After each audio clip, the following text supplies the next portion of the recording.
जय हिंद। आज की इस वीडियो में आपको बताया जाएगा वर्ड्स ऑफ्टन कन्फ्यूज्ड, मतलब वह वर्ड्स जो अधिकतर जो है प्रायः क्या करते हैं, कन्फ्यूज़ हमें कर देते हैं कि मतलब इसका क्या होता है। आज की इस वीडियो में हम आपको अर्थ भी बताएंगे और एग्जाम्पल के साथ बताएंगे वे वर्ड्स जो अधिकतर कन्फ्यूज़न पैदा करते हैं। तो आइए, सबसे जो पहला हमने वर्ड लिया है एक्सेप्ट। एक्सेप्ट मतलब होता है स्वीकार करना। ठीक है, एक्सेप्ट मीन्स क्या होगा, स्वीकार करना। जैसे I accepted, he accepted my advice, उसने मेरी एडवाइस को क्या किया, स्वीकार कर लिया। तो एक्सेप्ट मतलब होगा स्वीकार करना। एक्सेप्टेड जो है एक्सेप्ट का सेकंड फॉर्म है। ठीक है, तो ही एक्सेप्टेड माई एडवाइस मतलब उसने मेरी सलाह को स्वीकार कर लिया। अब आता है दूसरा एक्सेप्ट। ठीक है, एक्सेप्ट मतलब होगा स्वीकार करना, लेकिन एक्सेप्ट मतलब होता है सिवाय। एक्सेप्ट मतलब क्या होगा, सिवाय। जैसे take any book except this, मतलब कह रहा है टेक एनी बुक, आप कोई किताब ले लीजिए। एक्सेप्ट दिस मतलब इस किताब के सिवाय, मतलब कह रहा है कि आप इस किताब को मत लीजिए, इसके सिवाय आप कोई दूसरी बुक ले दीजिए। तो एक्सेप्ट मतलब क्या होता है, सिवाय होता है। बात समझ में आ गई। अगला जो है एडवाइस। एडवाइस मतलब होता है सलाह देना। ठीक है, किसी को सलाह देना है तो एडवाइस कहते हैं। जैसे सी एडवाइज्ड मी, उसने मुझे सलाह दिया क्या, कि टू बाई ए साइकिल, कि वो क्या करे, एक साइकिल खरीद ले। तो एडवाइस मतलब होता है सलाह देना। ठीक है, एडवाइस मीन्स क्या होगा, सलाह देना। लेकिन एक एडवाइस जो होता है इसका मतलब होता है, एडवाइस मतलब सिर्फ सलाह होता है। ठीक है, ये जो एडवाइस लिखा गया इसका मतलब सलाह देना, यानी ये वर्ब है और ये एडवाइस है मतलब सलाह होगा। ठीक है, जैसे Mohan gave me this advice, Mohan ने मुझे यह सलाह दिया। तो इस एडवाइस का मतलब होगा सिर्फ सलाह होगा, और इस एडवाइस का मतलब होगा सलाह देना। ठीक है, एक होता है चेक। चेक मतलब होता है जांच करना। तो ही चेक्ड माई नोटबुक, मतलब उसने मेरी नोटबुक को चेक किया।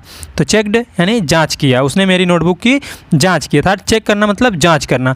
और एक चेक होता है, ये वाला जो चेक है CHEQUE चेक। इस चेक मीन्स होता है जो बैंक वाला चेक होता है, उस चेक को हम कहते हैं चेक। ठीक है, और ये जो चेक है स्पेलिंग दोनों में देखिए डिफरेंस है, लेकिन दोनों को हम चेक ही पढ़ते हैं। ठीक है, तो it is a cheque for 5000 rupees, मतलब यह जो चेक है कितने रुपए का, 5000 रुपये का चेक है। तो इस चेक का मतलब होगा चेक यानी बैंक वाला चेक होता है, और इस चेक का मतलब होगा जो आप जांच करते हैं। ठीक है, अगला देखते हैं फेयर।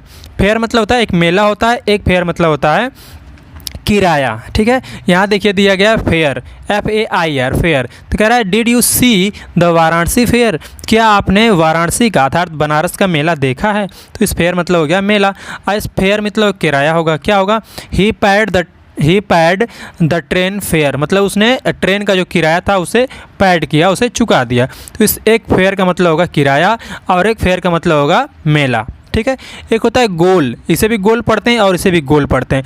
एक गोल जो है GOAL, गोल मतलब होता है लक्ष्य होता है। ठीक है, और एक गोल मतलब होता है जेल। ठीक है, जैसे आपसे पूछा जाए what is your goal in life, मतलब आपके जीवन में आपका क्या लक्ष्य है। ठीक, व्हाट इज़ योर गोल मतलब आपका क्या लक्ष्य है इन लाइफ, जीवन में। ठीक है, तो एक गोल मतलब होगा लक्ष्य होगा, एक गोल मतलब होगा जीवन, एक गोल मतलब होता है जेल। जैसे ही was sent to jail for his misconduct, वो जो है मिसकंडक्ट के चलते क्या कहाँ भेज दिया गया, जेल भेज दिया गया। तो एक गोल मतलब होगा लक्ष्य और एक गोल मतलब होगा जेल। ठीक है, अगला जो सेंटेंस है हम देखते हैं पीस। एक पीस मतलब होगा शांति, और एक पीस मतलब होता है टुकड़ा।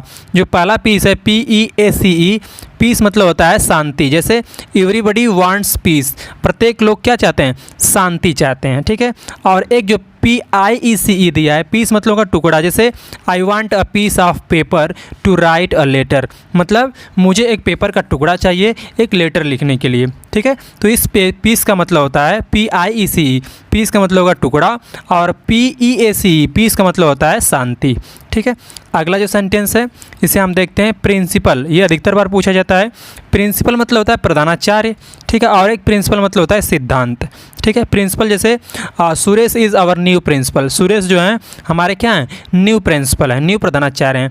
आइए, जो प्रिंसिपल नीचे लिखा गया है PRINCIPLE होता है, इस प्रिंसिपल का मतलब होता है सिद्धांत। जैसे he is a man of principle, वह जो आदमी है सिद्धांत का आदमी है। ठीक है, he is a man of principle, वो सिद्धांत आदमी है। अब अगला जो सेंटेंस है देख लेते हैं टेल। टेल मतलब होता है कहना। टेल मतलब क्या होगा, कहना। ठीक है। एक टेल मतलब कहना होता है, जो वर्ब है। सी टेल्स मी अ स्टोरी मतलब उसने मुझे एक स्टोरी बताई, तो टेल्स मतलब होगा कहना, ये आपका वर्ब हो गया। एक टेल होता है TAIL टेल, इसे भी टेल पढ़ते हैं। टेल मतलब होता है पूंछ, जैसे the animal has a long tail, एक एनिमल जो होते हैं, जानवर होते हैं, उसके पास क्या है, एक लंबी पूंछ है, तो the animal has a long T. अब एक टेल जो यहाँ दिया गया है TALE टेल, इस टेल मतलब होता है कहानी, जैसे he told me a fairy tale, उसने मुझे क्या बताया, एक परी की कहानी बताई। तो एक टेल जो है TALE टेल मतलब हो जाएगा आपका क्या होगा, कहानी होगा। एक टेल जो है ये वाला, इसका मतलब पूंछ होगा, और इस टेल्स मतलब होगा कहना, यानी ये वर्ब है, ठीक है। तो ये अधिकतर कुछ वर्ड थे जो अधिकतर कन्फ्यूज करते थे। यदि आपको वीडियो अच्छी लगी हो तो अपने दोस्तों तक शेयर करिएगा।